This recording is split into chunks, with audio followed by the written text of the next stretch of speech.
ತಂಗಿ ಅಮೆರಿಕಾದಲ್ಲಿ, ಅಣ್ಣ ಜರ್ಮನಿಯಲ್ಲಿ, ಈ ಕಾರ್ಯಕರ್ತರುಗಳು ಬೀದಿಯಲ್ಲಿ. ಯಾವಾಗ ಇವರೆಲ್ಲ ನಮ್ಮ ಭಾರತದ ಸಂವಿಧಾನವನ್ನ ಪಾಕೆಟ್ ಕ್ಯಾಲೆಂಡರ್ ಮಾಡಿಕೊಂಡು ಓದಲ್ಲಿ ಬಂದಲ್ಲಿ ಕುಂತಲ್ಲಿ ನಿಂತಲ್ಲಿ ಎಲ್ಲಾ ಕಡೆಗಳಲ್ಲಿ ಕೈಯಲ್ಲಿ ಹಿಡ್ಕೊಂಡು ಹೀಗೆ ಹೀಗೆ ಹೀಗೆ ಅಳ್ಳಾಡಿಸಿದ್ರು, ಅವತ್ತೇ ನೀವೆಲ್ಲ ಸರಿಯಾಗಿ ಅರ್ಥವನ್ನ ಮಾಡ್ಕೊಳ್ಬೇಕಾಗಿತ್ತು. ಇವರೆಲ್ಲ ನಮ್ಮ ದೇಶದ ಮೇಲೆ ಯಾವ ರೀತಿಯಾದ ಅಪಾರವಾದ ಗೌರವ ಮತ್ತೆ ಅಭಿಮಾನವನ್ನ ಇಟ್ಕೊಂಡಿದ್ದಾರೆ ಅಂತ. ಅಲ್ಲ ಕಣ್ರಿ, ಮೊನ್ನೆಯಿಂದ ನನಗೊಂದು ಸಂಶಯ ಕಾಡೋದಕ್ಕೆ ಪ್ರಾರಂಭವಾಗ್ಬಿಟ್ಟಿದೆ. ನಮ್ಮ ಭಾರತ ಸರ್ಕಾರ ಅದ್ಯಾವಾಗ ಅಂತ ಜರ್ಮನಿಯಲ್ಲಿ ಒಂದು ನ್ಯಾಯಾಲಯವನ್ನ ತೆರೆದ್ಬಿಟ್ಟಿದೆ. ಹ್ಞೂ ಕಣ್ರಿ, ಈ ಮನುಷ್ಯ ಭಾರತದ ನ್ಯಾಯಾಲಯದಲ್ಲಿ ನಿಂತ್ಕೊಂಡು ಪ್ರಶ್ನೆಯನ್ನ ಮಾಡಿ ನ್ಯಾಯವನ್ನ ಕೇಳೋದನ್ನ ಬಿಟ್ಟು ಜರ್ಮನಿಯ ನೆಲದಲ್ಲಿ ನಿಂತ್ಕೊಂಡು, ಅಂದ್ರೆ ವಿದೇಶಿ ನೆಲದಲ್ಲಿ ನಿಂತ್ಕೊಂಡು ನ್ಯಾಯವನ್ನ ಕೇಳೋದು. ನನಗೆ ನ್ಯಾಯ ಬೇಕು, ನಮ್ಮ ಪಕ್ಷಕ್ಕೆ ಅನ್ಯಾಯವಾಗ್ಬಿಟ್ಟಿದೆ ಅಂತ. ಅಲ್ಲ, ಈ ಮನುಷ್ಯನ್ ನೋಡಿ, ಪ್ರತಿ ಬಾರಿ ವಿದೇಶಕ್ಕೆ ಹೋದಾಗ್ಲೆಲ್ಲ ವಿದೇಶಿ ನೆಲದಲ್ಲಿ ನಿಂತ್ಕೊಂಡು ಭಾರತದ ವಿರುದ್ಧವಾಗಿ ಒಂದು ಹೇಳಿಕೆಯನ್ನ ನೀಡೋದು, ಭಾರತದ ವಿರುದ್ಧವಾಗಿ ಅಪಪ್ರಚಾರವನ್ನ ಮಾಡೋದು, ಓದಲ್ಲಿ ಬಂದಲ್ಲಿ ಮನುಷ್ಯ ಇದೇ ಕೆಲಸವನ್ನ ಮಾಡೋದು. ಅದೇನೋ ಹೇಳ್ತಾರಲ್ಲ, ಅದೇ ರಾಗ ಅದೇ ಹಾಡು ಅಂತ, ಅದೇ ರೀತಿಯಾಗೇನೆ ಈ ನಮ್ಮ ದೇಶದಲ್ಲಿ ರಾಜ್ಯಸಭೆ ಆಗಿರ್ಬೋದು, ಲೋಕಸಭೆ ಆಗಿರ್ಬೋದು, ಏನ್ ಕತ್ತೆ ಮೇಸಕ್ಕೆ ಇಟ್ಕೊಂಡಿದಾರ? ಯಾಕೆ ಇಟ್ಕೊಂಡಿದ್ದಾರೆ? ಪ್ರಶ್ನೆಯನ್ನ ಮಾಡ್ಬೇಕು ತಾನೆ, ಇಲ್ಲಿ ನಿಂತ್ಕೊಂಡು ಉತ್ತರವನ್ನು ತೆಗೆದುಕೊಳ್ಬೇಕು ತಾನೆ. ನ್ಯಾಯಾಲಯದಲ್ಲಿ ಪ್ರಶ್ನೆಯನ್ನ ಮಾಡೋದಿಲ್ಲ ಈ ಮನುಷ್ಯ, ರಸ್ತೆಯಲ್ಲಿ ನಿಂತ್ಕೊಂಡು ಪ್ರಶ್ನೆ ಮಾಡೋದು, ನ್ಯಾಯ ಬೇಕು ಅಂತ ಕೇಳೋದು, ಸಾಕ್ಷಿ ಇಲ್ಲದಲ್ಲೇ ಮತ್ತೊಬ್ಬರ ಮೇಲೆ ಆರೋಪವನ್ನ ಮಾಡೋದು, ಬರೀ ಇದೇ ಕೆಲಸವನ್ನೇ ಮಾಡೋದು.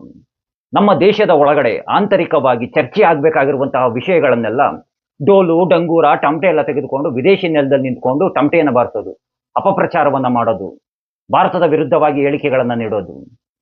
ಈ ಕುಣಿಲಾರ್ದವಳು ನೆಲ ಡೊಂಕು ಅಂದ್ಲಂತೆ, ಆಗಾಗ ಹೋಗ್ಬಿಡ್ತಪ್ಪ ಈ ಮನುಷ್ಯನ ಕತೆ. ಸತ್ಯವಾಗಿಯೂ ಈ ಕುಣಿಲಾರ್ದವಳು ನೆಲನೇ ಸರಿ ಇಲ್ಲ ಅಂತಂದ್ಲಂತೆ. ಈ ಮನುಷ್ಯ ಚುನಾವಣೆಯಲ್ಲಿ ಗೆದ್ದಾಗ, ಅಂದ್ರೆ ಇವರ ಪಕ್ಷ ಚುನಾವಣೆಯಲ್ಲಿ ಗೆದ್ದಾಗ ಎಲ್ಲ ಸರಿ ಇರುತ್ತೆ. ಈ ಕರ್ನಾಟಕದಲ್ಲಿ ಎಲ್ಲ ಸರಿ ಇತ್ತು, ಏನು ತೊಂದರೆ ಆಗಿರ್ಲಿಲ್ಲ. ಈ ಮನುಷ್ಯ ಸೋತಾಗ ಇವಿಎಂ ನ ಟ್ಯಾಂಪರಿಂಗ್ ಮಾಡ್ಬಿಡ್ತಾರೆ, ಇವಿಎಂ ನ ಹ್ಯಾಕ್ ಮಾಡ್ಬಿಡ್ತಾರಂತೆ. ಇವರ ಪಕ್ಷದ ಯಾವೊಬ್ಬನ ಕೈಲೂ, ಇವ್ರದ್ದು ಇಂಡಿ ಒಕ್ಕೂಟ ಇದೆಯಲ್ಲ, ಅವ್ರು ಯಾರೊಬ್ರು ಕೈಲೂ ಅದನ್ನ ಸಾಬೀತೆ ಮಾಡೋದಕ್ಕಾಗಿಲ್ಲ. ನ್ಯಾಷನಲ್ ಅಲ್ಲ, ಇಂಟರ್ನ್ಯಾಷನಲ್ ಹ್ಯಾಕರ್ ಕರ್ಕೊಂಡ್ಬಂದು ಪ್ರಯತ್ನವನ್ನ ಮಾಡಿ ಅಂತಂದ್ರು, ನ್ಯಾಯಾಲಯ ಹೇಳಿದ್ರು, ಚುನಾವಣಾ ಆಯೋಗ ಹೇಳಿದ್ರು, ಒಬ್ಬ ಅದನ್ನ ಸಾಬೀತು ಮಾಡೋದಕ್ಕಾಗ್ಲಿಲ್ಲ. ಚಾಣಕ್ಯರು ಒಂದು ಮಾತನ್ನ ಹೇಳ್ತಾರೆ, ಈ ಮನುಷ್ಯ ಎಂಬ ಜೀವಿ ಎಷ್ಟೇ ಪ್ರಯತ್ನವನ್ನ ಪಟ್ರು ಅಧಿಕಾರ ಕೈಗೆ ದೊರೆಯದೇ ಇದ್ದಾಗ ಈ ಮನುಷ್ಯ ಮಾನಸಿಕ ಸ್ಥಿತಿಯನ್ನ ಕಳ್ಕೊಂಡ್ಬಿಡ್ತಾನಂತೆ. ಸತ್ಯವಾಗಿಯೂ ಎಲ್ಲ ಒಂದು ಕಡೆ ಅದೇ ರೀತಿಯಾಗಿ ಅನಿಸ್ತಾ ಇದೆ. ಎಷ್ಟೇ ಪ್ರಯತ್ನವನ್ನ ಮಾಡಿದ್ರು ಸೋಲು ಸೋಲು ಸೋಲು ಸೋಲು ಸೋಲು ಕಂಡು ಕಂಡು ಕಂಡು ಕಂಡು ಎಲ್ಲೋ ಒಂದು ಕಡೆ ಮಾನಸಿಕ ಸ್ಥಿಮಿತನೇ ಕಳ್ಕೊಂಡ್ಬಿಟ್ಟಿರ್ಬೇಕು ಈ ಮನುಷ್ಯ. ಸತ್ಯವಾಗಿಯೂ ನಾನು ಹೇಳ್ತಾ ಇದ್ದೀನಿ. ಅಥವಾ ಈ ಮನುಷ್ಯನ ಮನಸ್ಸಿನಲ್ಲಿ ಇನ್ನೊಂದು ದುರಾಲೋಚನೆ ಇದ್ರೂ ಇರ್ಬೋದು. ವಿದೇಶಿ ನೆಲದಲ್ಲಿ ನಿಂತ್ಕೊಂಡು ಭಾರತದ ವಿರುದ್ಧವಾಗಿ ಅಪಪ್ರಚಾರವನ್ನ ಮಾಡಿದ್ರೆ, ಹೇಳಿಕೆಗಳನ್ನ ನೀಡಿದ್ರೆ, ಈ ನಮ್ಮ ದೇಶದಲ್ಲಿ ದೇಶ ವಿರೋಧಿಗಳು ಯಾರ್ಯಾರೆಲ್ಲ ಇದ್ದಾರೆ, ಅಂದ್ರೆ ದೇಶ ದ್ರೋಹಿಗಳು ಅಂತ ಹೇಳ್ತೀವಿ, ಇವ್ರುಗಳ್ದೆಲ್ಲರದು ಬೆಂಬಲ ದೊರೀಬಹುದು.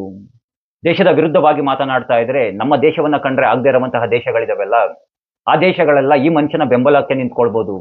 ದೇಶದ್ರೋಹಿಗಳು ಹಾಗೆ ನಮ್ಮ ದೇಶ ವಿರೋಧಿಗಳು ಅಂತ ಯಾವೆಲ್ಲ ಇದಾವೆ, ಅವರೆಲ್ಲ ಒಟ್ಟಿಗೆ ಸೇರ್ಕೊಂಡು ಈ ಮನುಷ್ಯನಿಗೆ ಬೆಂಬಲವನ್ನ ನೀಡಿ ಮುಂದೆ ಅಧಿಕಾರಕ್ಕೆ ತರಬಹುದೇನೋ ಅನ್ನುವಂತಹ ಏನಾದ್ರು ಕನಸನ್ನ ಕಾಣ್ತಿರ್ಬೋದು. ಯಾಕೋ ನಮಗೆಲ್ಲ ಅದೇ ರೀತಿಯಾಗಿ ಕಾಣಿಸ್ತಾ ಇದೆ. ವಿದೇಶಿಗರ ಬೆಂಬಲವನ್ನ ತೆಗೆದುಕೊಳ್ಳೋದು ನೋಡಿ, ಪ್ರತಿ ಬಾರಿ ನೋಡಿ ವಿದೇಶಿಗರ ಬೆಂಬಲವನ್ನ ತೆಗೆದುಕೊಳ್ಳೋದು. ಇಲ್ಲಿ ಯಾರ್ದು ಬೆಂಬಲ ಅನ್ನೋದಿರೋದಿಲ್ಲ.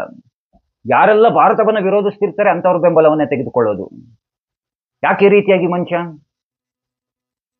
ಸತ್ಯವಾಗಿ ನಿಜವಾಗ್ಲೂ ಅರ್ಥ ಆಗೋದಿಲ್ಲ. ನರೇಂದ್ರ ಮೋದಿ ಅವರ ವಿರುದ್ಧವಾಗಿ ಮಾತನಾಡ್ಬೇಕಾ? ಮಾತನಾಡ್ಕೊಳ್ಳಿ, ನಾವು ಮಾತನಾಡ್ತೀವಿ.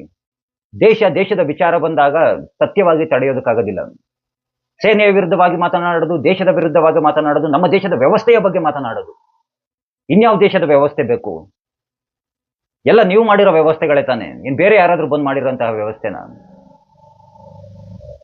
ಏನ್ ಹೇಳೋದು ಈ ಮನುಷ್ಯಂಗೆ? ಅದೇನೋ ಹೇಳ್ತಾರಲ್ಲ, ಈ ಕೋಣನ ಮುಂದೆ ಕಿನ್ನರಿ ಬಾರಿಸ್ದಂಗೆ ಅಂತ.